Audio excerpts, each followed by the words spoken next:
Welcome to the Fantasy NASCAR podcast brought to you by racefortheprize.com. Let's look at some Talladega bets. Xfinity and Cup Series. We'll start with Cup. As requested in the YouTube comments, hey, can you talk about bets more? We'll play around with this idea when we have a chance. Not sure that we will be able to do it every week. Probably squeeze in a segment or two. This is a unique week to take bets. On a normal week, you might look more into driver props, head-to-heads, team props. I don't really get too interested in that when we look at super speedways because anyone can wreck. It's too much of a coin toss. If I'm going to make a driver prop, I want to feel like I have an edge or an advantage. Although maybe you will. You'll look at specific data, and I created this sheet to help you out with that. And it simply just ranks the driver's best finishes versus their worst, puts them in order. So you can see Blaney's 3 Talladega wins and then his worst finishes.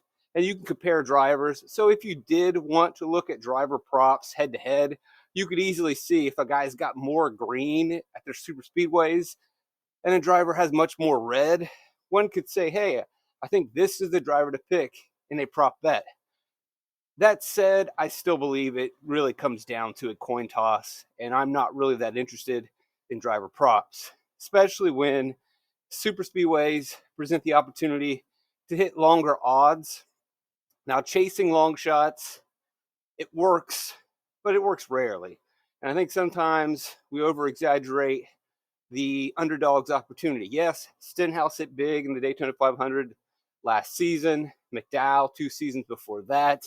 They have happened, but that really odd winner, they are far and few between.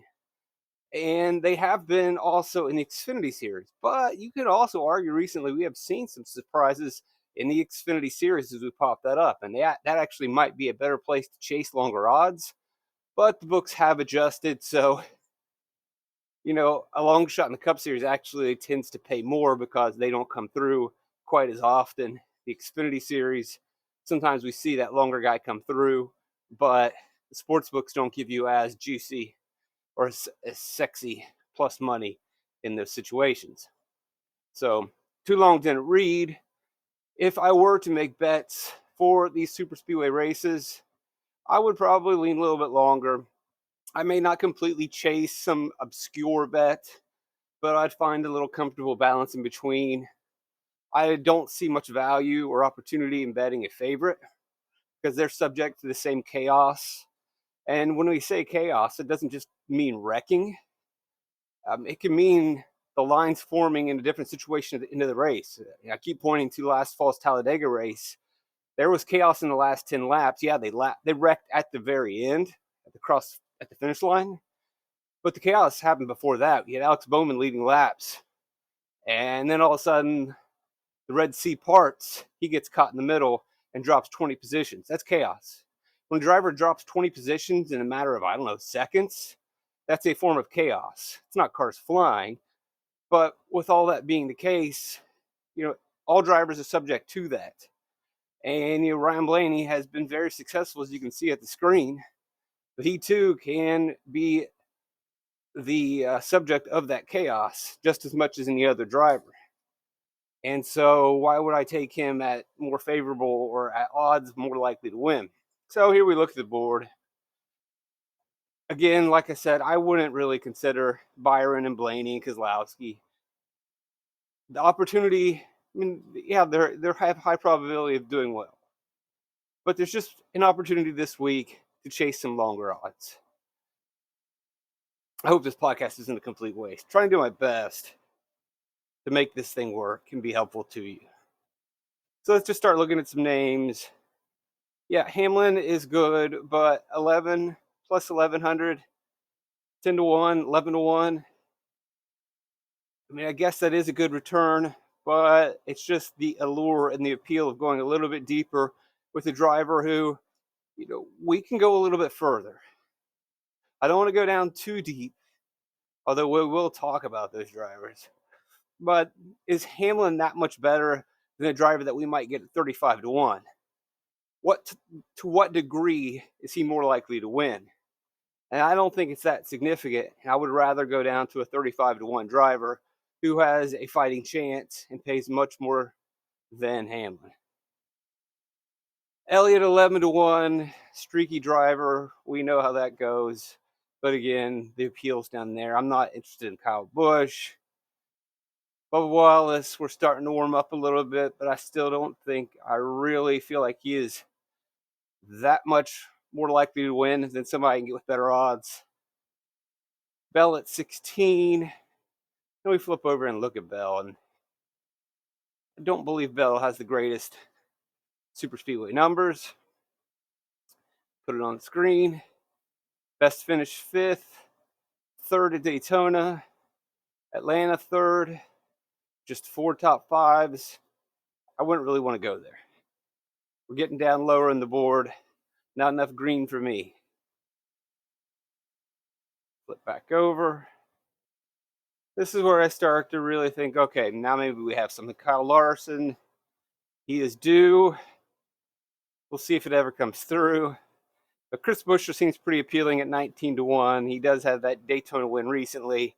And if we look at the stats, he shows up pretty strongly on our board of guys who are going to be in there fighting at the end. Where is he at? He's been much better at Daytona, as you can see. So if you want to lean into that, that's fine and say, I don't like Buescher. But he does have, these 4 top 10s. Overall, he's demonstrated that he knows how to be there at the end. RFK is run by Brad Keselowski, who has a super speedway affinity.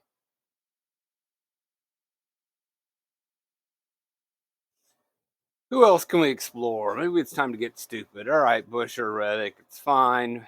Bowman, 2,200, been knocking on the door for a win. Let's compare. I don't think you really need to look at Talladega versus Daytona, but if we wanted to, Bowman, boy, it's pretty all or nothing here. He's been better at Daytona. Again, I think we just keep chasing deeper. Martin Truex has been awful at super speedway, so 2,200 not very appealing. Stenhouse only at 28-1. That sucks. We want him closer to 40 or 50. Jones 30-1. Maybe Suarez. He did just win at Atlanta, and Trackhouse has won a couple super speedway races recently.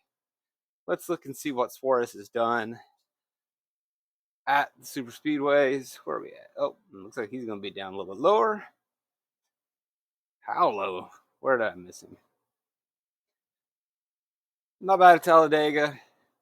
Does have the 1 win, 3 top 5s at the super speedways over the years, 8 top 10s, but he's just 17th if we're looking at, that's in terms of wins, but not the greatest driver on the board. Probably would feel the need to go even further down. Austin Dillon only 30-1. These are just not really that inviting. The Daytona 500, we get much more sexy odds to chase.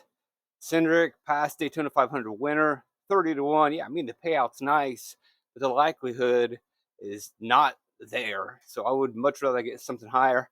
Thinking McDowell at 40-1, maybe you would consider it. He has won that Daytona 500. His super speedway stats are pretty stellar, although his stats are much, much better at Daytona.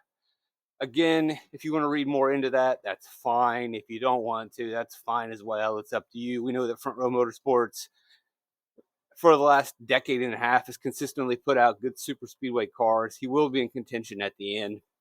He may be more interesting or appealing to go with his teammate, but then again, his teammate's only giving you 45-1. I'd love to get Gillen a little bit longer than that. That just really are not juicing it up that much to make me that attracted. But this is probably where I would go, this range, where it's not too deep and too crazy. In a Stewart-Haas racing car, Gregson's won at Super Speedway in the Xfinity Series. Why not? Briscoe, why not at 45-1? And if you look at his stats recently, although he doesn't have the win, it's been elusive, but he has been pretty consistent over his last couple races. I know this is just ranking best to worst, but I think his last 3 Talladega races, he has a top 15, so he is surviving. He is there at the end. Why not? You're getting him at longer odds than Todd Gilliland, same. That's interesting. Corey LaJoie at 51 would probably be something I would explore. We know LaJoie has the knack for super speedway racing. He can never quite get that win. Maybe it'll come someday, but he usually has the car to get there. He has the skills to get there. And at 50-1, to have a guy that you can honestly say has a really good chance at being in the top 5 at the very end, that would be probably my favorite bet to make. Again, a little bit better at Daytona than Talladega, but he does have 4 top 5 finishes, 9 top 10s. He'll be there at the end, 50-1. That would be my favorite pick so far. Priest, also in that category. The one thing I will mention about Priest, I believe he was a much better driver and approach when he was more conservative and cautious with JTG Daugherty. Him and his AJ Allmendinger teammate, their approach was pretty much always the same, and that they would just run around the back of the pack, stay safe, make a push at the end, maybe not go for the win at the end, but they had a much higher survival rate, and he got a lot of top 10s and solid finishes. Now he's not really as held back, and his finishes haven't been as good. If he could combine those two approaches of being safe and then really pushing at the end, maybe it would work. But I also worry that what made him an appealing fantasy play in the past was that he didn't really push too much at the end, and he was a safe top 10 driver in fantasy sports.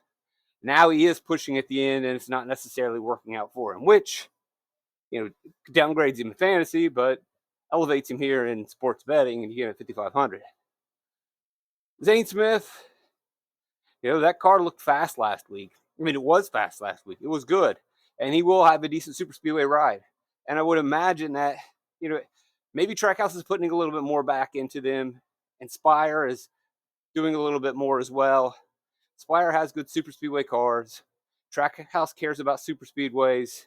Trackhouse would love to get one of their actual drivers in the win category. They love winning races. Wouldn't be surprised to see Zane Smith be pretty good. So 71, that's something I would explore. I don't think that's too crazy. Same thing with Josh Berry, 71, Stuart Haas racing car. I don't think it's too crazy. John Hunter Nemechek, 70-1. Again, not too crazy. His stats have been halfway decent and just regular old equipment in Cup Series at super speedways. He knows what he is doing. Legacy Motor Club may not be an elite team, but we do know this former RPM team has always had good runs at super speedways. I would expect them to have a quality car, and he's got a chance. At 70-1, I'd say, why not? Look, 2 Talladega races, those were with Front Row Motorsports back in the day, 2020 year, 2 top 10s. Daytona. The stats suggest that he's going to be there at the end. Will Nemechek be aggressive? I would imagine that he will be. I don't expect much from this team this season. And even Jimmy Johnson has said it himself, we're kind of behind this year. We are not where we need to be as an organization. So this is going to be one of their few opportunities to get a win. I expect them to go out there and try to get the win. Team orders, go get the win. And you're getting some pretty good long odds. So this is definitely the area where I'm going. Then I start to cool off here. Haley's fine. He does have that odd win. SVG, Gisbergen in a colored car, why not? And then down here, I think you're just, maybe if you want to play around with chaos and top 10s, it's fine. Let's look at Xfinity real quick as we wrap up the Fantasy NASCAR podcast. RaceForPrize.com if you want to get access to the Fantasy NASCAR spreadsheet. You know the story. You know the drill. You know the routine. Venmo, PayPal, Cash App. Send it over. I really appreciate you guys coming over. Hopefully I'm not completely wasting your time with this bets video. And let's look at the Xfinity odds. As I mentioned before, they're just not really all that appealing. You got a plus 400 here. Which is kind of crazy because if we look at Talladega for Austin Hill, he is the big-time favorite. He hasn't been good at Talladega. So, not sure why you'd want to do that. Yeah, he's been good at super speedways. AJ Allmendinger, 10-1. Maybe because he has been so prolific at the super speedways. And again, you can see AJ stats. But again, he's not necessarily winning. He's working in DFS. He's getting a lot of top 10s, but he has the one Dega win. So 10-1, great, but I would much rather Chase Steeper. Creed 12-1, no. Herbst 12-1, no. Allgaier, no. I mean, Love probably will have speed again, but he's got to lead all the laps, run all the laps, make it work at 12-1. I would much rather chase deeper odds. Chandler Smith would like a more of a payday. Maybe Cole Custer at 15-1. Close that. Keep clicking on that. Not bad. Never won. Not really that great either. I would want longer odds, so not interested there. Kligerman is interesting at 16-1. Pull up Kligerman. And you look at Talladega 366, fourth at Daytona, worth consideration. Still, I think it's the same scenario as the Cup Series. I want to chase deeper odds. But these guys really feel like they are reaches. I think the guys that I would probably highlight are the Jordan Anderson cars, which I think are superior machines for super speedways, as we can see. Anderson with a fifth and a fourth in his equipment. Rhett's Live, very strong Daytonas in that equipment. Jeb Burton actually has a win in this equipment. And I believe he has a win in a call equipment too, right? 2 wins here. So those are something that I might highlight and look into. Maybe you're playing off the Sieg situation. He almost won at Atlanta a couple seasons ago. They always have quality super speedway cars. They're definitely taking a huge step forward. And you can see Sieg has been right there in the mix at Talladega in the past. So Sieg would be someone that I might consider. SVG 30, I know it's a little risky, but you always play colored cars. Same thing with Josh Williams, colored car, Jordan Anderson. As long as it's 3 real Anderson cars, you're going to want to be careful and make sure that they are absolutely putting 3 in. I haven't looked into it yet. You'll remember at Atlanta, the third Anderson car was actually a Mike Harmon car. Some people jammed that car in DFS and didn't know that it was a Mike Harmon car. I warned you in my podcast over and over and over early in the week. So it is something we want to make sure that you double check that all 3 Jordan Anderson cars are actual Anderson chassis set up by his team. DiBenedetto 35-1. That's very appealing. He's got a Truck Series win at the Super Speedway. He's almost won Super Speedways in the Cup Series. It's going to be a Sieg car, yes. Clements 60-1. I could think about it. And I think that's probably the last guy I'll talk about as we wrap up the podcast. Not bad. Tons of experience. Does have a Super Speedway win. I think that was a pretty chaos-based race. Either way, that'll do it here. Thanks for joining me. Blessed to have you guys around. Love you guys. Triple Light's fantastic.